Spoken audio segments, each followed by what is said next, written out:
एक ज्ञानी मॉन्क जंगल के एक वृक्ष के नीचे ध्यान किया करते थे।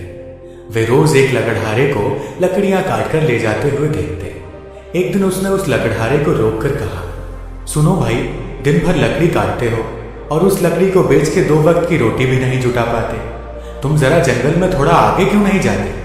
वहां आगे चंदन के वृक्ष का घना जंगल है। एक दिन काट कर ले जाओगे तो हफ्ते भर के खाने की व्यवस्था हो जाएगी। उस गरीब लकड़हारे को विश्वास ही नहीं हुआ, क्योंकि वह तो सोचता था कि जितना वह जंगल को जानता है उतना और कोई नहीं जानता। जंगल में लकड़ियां काटते काटते ही तो उसकी जिंदगी बीती है। यह साधु यहाँ इस वृक्ष के नीचे बैठा रहता है, इसको क्या खाक पता होगा जंगल के बारे में।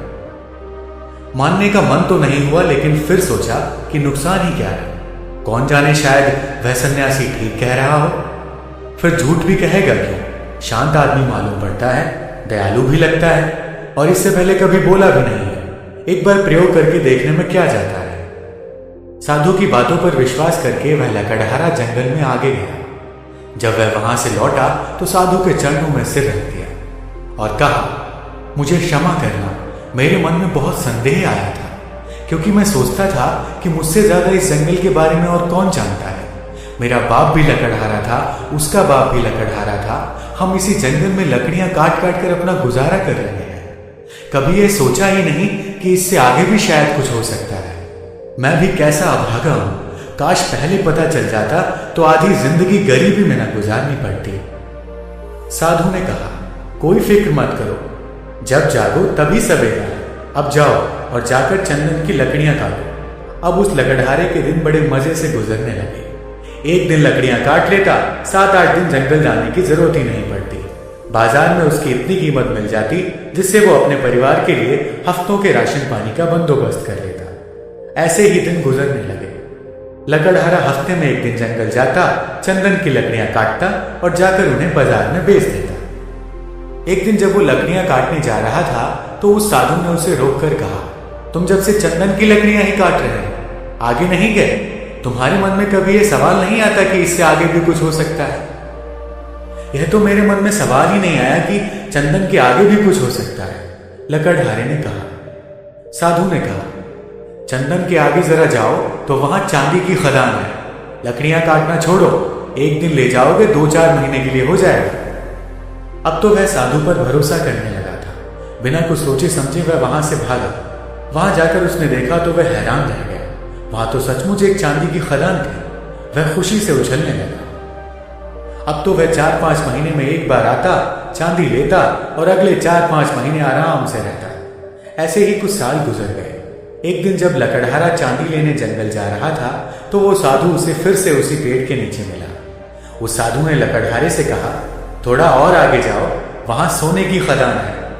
जब वह लकड़हारा चांदी की खदानों से कुछ मील आगे गया तो देखा कि वहां सचमुच सोने की खदान थी। इतना सोना जो उसकी पूरी जिंदगी बदल सकता था। सोने की खदान का पता चल जाने के बाद अब लकड़हारा एक बार सोना ले जाता और साल भर तक जंगल ही नहीं आता। उसकी जिंदगी बड़े आराम से गुजर रही थी। ऐसे ही कुछ साल गुजर गए।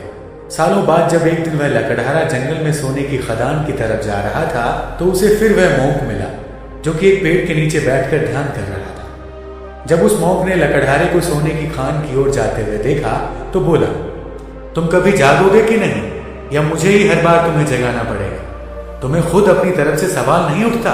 मन में जिज्ञासा नहीं उठती कि आगे जाकर देखें कि क्या है? लकड़हारे ने कहा, मैं भी मंद बुद्धि, मुझे ये सवाल ही नहीं आया। मैं तो समझा कि सोने से बड़ा और क्या हो सकता है, बस यही आखिरी चीज रही होगी। फिर साधु ने कहा, अरे भोले इंसान, सोने की खानों से आगे जा, वहां तुझे हीरे की खदान मिलेगी। जब वो वहां जाकर देखता है तो उसे अपनी आंखों पर भरोसा ही नहीं होता। वह सचमुच हीरे की खदान के पास था। अब तो वो एक बार हीरे ले जाता और कई सालों बाद वापस जंगल में आता। समय के साथ वह लकड़हारा भी बूढ़ा हो गया था।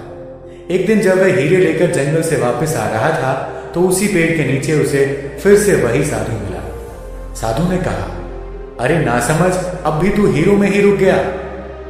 अब तो लकड़हारे को बड़ी घमंड आ गई थी, क्योंकि वो बड़ा धनी हो गया था और महल माड़ियां भी खड़ी कर ली थी। उसने बड़ी घमंड के साथ साधु से कहा, अब छोड़ो भी, अब तो मुझे परेशान मत करो।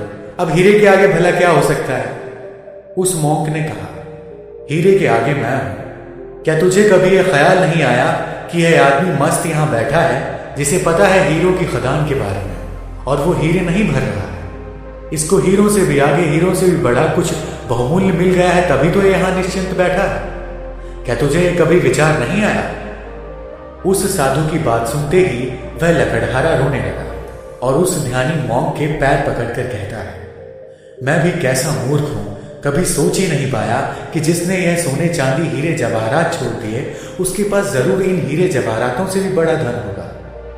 मैं जानना चाहता हूं कि तुम्हारे पास वह कौन सा धन है जिसके सामने इस दुनिया की सारी दौलत छोटी है। लकड़हारे की बात सुनकर साधु कहता है, वही तो मैं तुम्हें बताना चाहता हूं, उस धन का नाम है ध्यान। लकड़हारे ने कहा, लेकिन मुझे तो ध्यान करना ही नहीं आता। साधु ने कहा, ध्यान करना बहुत सरल है, बाहर का धन तो बहुत इकट्ठा कर लिया, अब जरा भीतर की ओर मुड़ जाओ और आराम से बैठ जाओ, फिर देखो कि तुम्हारे अंदर क्या चल रहा है। अगर कोई अनुभव हो तो उसे पकड़ो मत, बस देखो, हो सकता है तुम्हें परमात्मा मिले, लेकिन तुम्हें उन्हें भी नहीं पकड़ना है। तब तक देखते रहो जब तक कि सभी अनुभव, सभी विचार शांत ना हो जाए। मगर ध्यान रहे, जबरदस्ती किसी भी अनुभव को करने की कोशिश मत करना, इस विचार को खत्म करने का प्रयास कभी मत करना। जब कोई अनुभव ना रहे और कोई विचार ना रहे, तब तुम निर्भीक होकर समाधि में स्थित हो जाओगे, फिर इधर उधर नहीं भटकोगे और तभी केवल शून्य होगा, और उस शून्य में ही चलता है बोध का दिया, आत्मज्ञान का दिया। ध्यान करने के लिए एक चीज जो सबसे महत्वपूर्ण है वो है धैर्य। आपके भीतर इतना धैर्य होना चाहिए कि घटना आज घटे या कई वर्ष बाद, आप ध्यान करने के लिए हमेशा तैयार रहें। दोस्तों, यदि आपको शुरुआत में ध्यान करने में प्रॉब्लम आती है तो आप सिर्फ 5 मिनट के अभ्यास से शुरू कर सकते हैं। अगर 5 मिनट भी नहीं कर सकते तो 2 मिनट से शुरू कर सकते हैं। लेकिन एक बात ध्यान रखना, इसे कंटिन्यू करना है, हर रोज अभ्यास करना है, नहीं तो आपको रिजल्ट नहीं दिखेगा। दोस्तों, आज की वीडियो में फिलहाल इतना ही। धन्यवाद।